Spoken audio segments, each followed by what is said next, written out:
حضرت جابر بن عبداللہ رضی اللہ عنہ کو حدیث سنائی، بے شک اللہ کے نبی صلی اللہ علیہ وسلم نے فرمایا، آگے سابقہ روایت کے مانند ہے۔ صحیح مسلم حدیث نمبر 271۔ معرور بن سوید نے کہا، میں نے حضرت ابو ذر رضی اللہ عنہ کو نبی صلی اللہ علیہ وسلم سے حدیث بیان کرتے ہوئے سنا کہ آپ صلی اللہ علیہ وسلم نے فرمایا، میرے پاس جبرائیل آئے اور مجھے خوشخبری دی کہ آپ کی امت کا جو فرد اس حالت میں مرے گا کہ اس نے اللہ کے ساتھ کسی کو شریک نہیں ٹھہرایا، وہ جنت میں داخل ہوگا۔ میں یعنی ابو ذر نے کہا، چاہے اس نے زنا کیا ہو اور چوری کی ہو؟ آپ صلی اللہ علیہ وسلم نے فرمایا، اگرچہ اس نے زنا کیا ہو اور چوری کی ہو۔ صحیح مسلم حدیث نمبر 272۔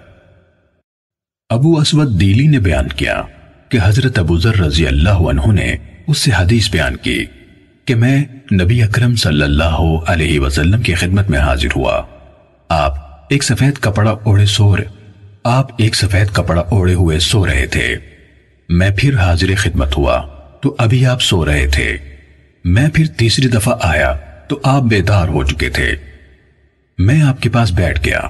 آپ صلی اللہ علیہ وسلم نے فرمایا، کوئی بندہ نہیں جس نے لا الہ الا اللہ کہا اور پھر اسی پر مرا مگر وہ جنت میں داخل ہوگا۔ میں نے پوچھا، اگرچہ اس نے زنا کیا ہو اور چوری کی ہو؟ آپ صلی اللہ علیہ وسلم نے جواب دیا، اگرچہ اس نے زنا کیا ہو اور چوری کی ہو۔ میں نے پھر کہا، اگرچہ اس نے زنا کیا ہو اور چوری کی ہو؟ آپ صلی اللہ علیہ وسلم نے فرمایا، اگرچہ اس نے زنا کیا ہو اور چوری کا ارتکاب کیا ہو۔ آپ صلی اللہ علیہ وسلم نے 3 دفعہ یہی جواب دیا۔ پھر چوتھی مرتبہ آپ نے فرمایا، چاہے ابو ذر کی ناک خاک آلود ہو۔ ابو اسود نے کہا، ابو ذر رضی اللہ عنہ آپ کی مجلس سے نکلے تو کہتے جاتے تھے، چاہے ابو ذر کی ناک خاک آلود ہو۔ صحیح مسلم حدیث نمبر 273۔ لیث نے ابن شہاب زہری سے، انہوں نے عطا بن یزید لیثی سے روایت کی کہ مقداد بن اسود رضی اللہ عنہ نے عبید اللہ بن عدی بن خیار کو خبر دی کہ انہوں نے عرض کی، اے اللہ کے رسول، مجھے بتائیے کہ اگر کافروں میں سے کسی شخص سے میرا سامنا ہو، وہ مجھ سے جنگ کرے اور میرے ایک ہاتھ پر تلوار کی ضرب لگائے اور اسے کاٹ ڈالے، پھر مجھ سے بچاؤ کے لیے کسی درخت کی آڑ لے اور کہے، میں نے اللہ کے لیے اسلام قبول کر لیا، تو اے اللہ کے رسول، کیا یہ کلمہ کہنے کے بعد میں اسے قتل کر دوں؟ رسول اللہ صلی اللہ علیہ وسلم نے فرمایا، اسے قتل نہ کرو۔ اگر تم نے اسے قتل کر دیا تو وہ تمہارے اس مقام پر ہوگا جس پر تم اسے قتل کرنے سے پہلے تھے، اور تم اس جگہ ہوگے جہاں وہ کلمہ کہنے سے پہلے تھا۔ صحیح مسلم حدیث نمبر 274۔ امام مسلم رحمہ اللہ نے معمر، اوزائی اور ابن جریج کی الگ الگ سندوں کے ساتھ زہری سے سابقہ سند کے ساتھ روایت کی۔ اوزائی اور ابن جریج کی روایت میں لیث کی سابقہ حدیث کی طرح اسلمت للہ یعنی میں اللہ کے لیے اسلام لے آیا کے الفاظ ہیں، جبکہ معمر کی روایت میں یہ الفاظ ہیں، جب میں نے چاہا کہ اسے قتل کر دوں تو اس نے لا الہ الا اللہ کہہ دیا، یعنی دونوں کا حاصل ایک ہے۔ صحیح مسلم حدیث نمبر 275۔ یونس نے ابن شہاب سے خبر دی، انہوں نے کہا، مجھے عطا بن یزید لیثی جندعی نے بیان کیا کہ عبید اللہ بن عدی بن خیار نے اسے خبر دی کہ حضرت مقداد بن عمر ابن اسود کندی رضی اللہ عنہ نے، جو بنو زہرہ کے حلیف تھے اور ان لوگوں میں شامل تھے جنہوں نے رسول اللہ صلی اللہ علیہ وآلہ وسلم کے ساتھ غزوہ بدر میں شرکت کی تھی، عرض کی، اے اللہ کے رسول، بتائیے اگر کافروں میں سے ایک آدمی سے میرا سامنا ہو جائے، آگے ایسے ہی ہے جیسے لیث کی روایت کردہ سابقہ حدیث ہے۔ عرض کی، اے اللہ کے رسول، بتائیے اگر کافروں میں سے ایک آدمی سے میرا سامنا ہو جائے، آگے ایسے ہی ہے جیسے لیث کی روایت کردہ سابقہ حدیث ہے۔ صحیح مسلم حدیث نمبر 276۔ ابو بکر بن ابی شیبہ نے کہا، ہمیں ابو خالد احمر نے حدیث سنائی اور ابو قریب اور اسحاق بن ابراہیم نے ابو معاویہ سے، اور ان دونوں یعنی ابو معاویہ اور ابو خالد نے اعمش سے، انہوں نے ابو زیبان سے، اور انہوں نے حضرت اسامہ بن زید رضی اللہ عنہما سے روایت کی۔ حدیث کے الفاظ ابن ابی شیبہ کے ہیں۔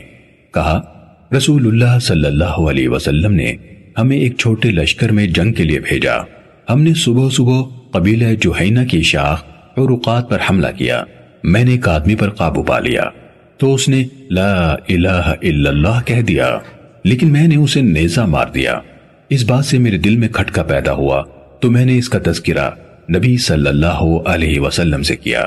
اس پر رسول اللہ صلی اللہ علیہ وسلم نے فرمایا، کیا اس نے لا الہ الا اللہ کہا اور تم نے اسے قتل کر دیا؟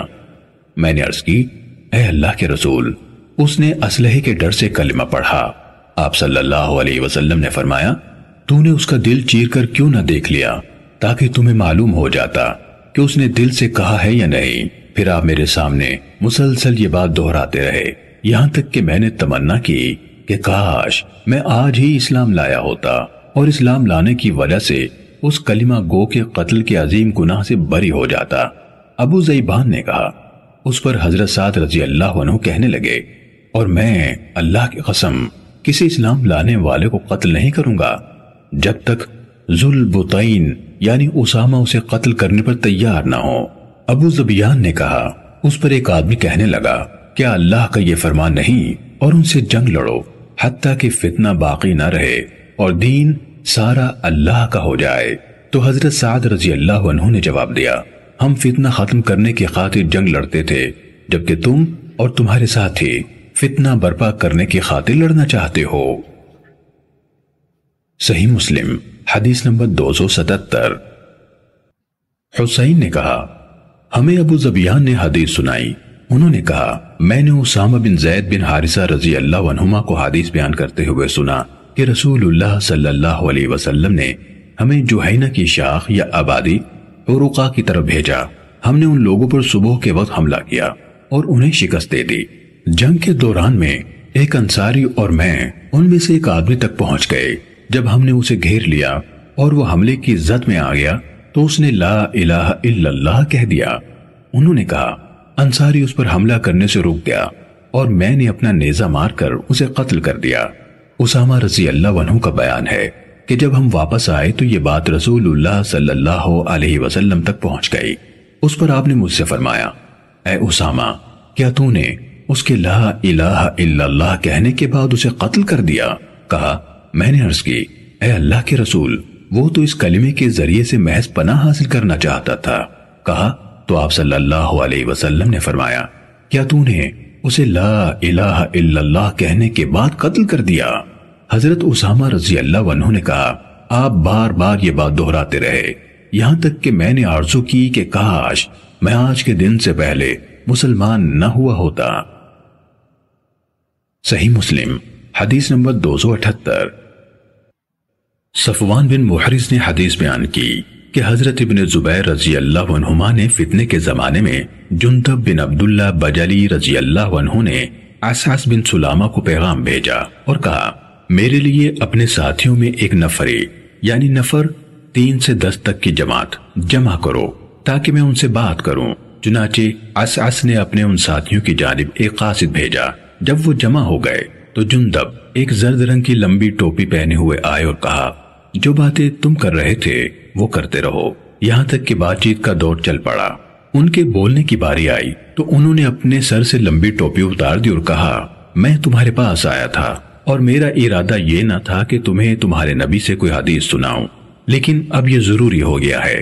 رسول اللہ صلی اللہ علیہ وسلم نے مسلمانوں کا ایک لشکر مشرکین کی ایک قوم کی طرف بھیجا اور ان کا آمنا سامنا ہوا۔ مشرکوں کا ایک آدمی تھا، وہ جب مسلمانوں کے کسی آدمی پر حملہ کرنا چاہتا تو اس پر حملہ کرتا اور اسے قتل کر دیتا، اور مسلمانوں کا ایک آدمی تھا جو اس مشرک کی بے دہانی کا متلاشی تھا۔ جندب بن عبداللہ نے کہا، ہم ایک دوسرے سے کہتے تھے کہ وہ اسامہ بن زید رضی اللہ عنہما ہے۔ جب ان کی تلوار مارنے کی باری آئی تو اس نے لا الہ الا اللہ کہہ دیا، لیکن انہوں نے اسے قتل کر دیا۔ فتح کی خوشخبری دینے والا نبی صلی اللہ علیہ وسلم کے پاس پہنچا تو آپ نے اس سے حالات کے متعلق پوچھا۔ اس نے آپ کو حالات بتائے، حتیٰ کہ اس آدمی یعنی حضرت اسامہ رضی اللہ عنہ کی خبر بھی دے دی کہ انہوں نے کیا کیا۔ آپ نے انہیں بلا کر پوچھا اور فرمایا، تم نے اسے کیوں قتل کیا؟ انہوں نے کہا، اے اللہ کے رسول، اس نے مسلمانوں کو بہت ایذا پہنچائی تھی اور فلاں فلاں کو قتل کیا تھا۔ انہوں نے کچھ لوگوں کے نام گنوائے، پھر کہا، میں نے اس پر حملہ کیا۔ اس نے جب تلوار دیکھی تو لا الہ الا اللہ کہہ دیا۔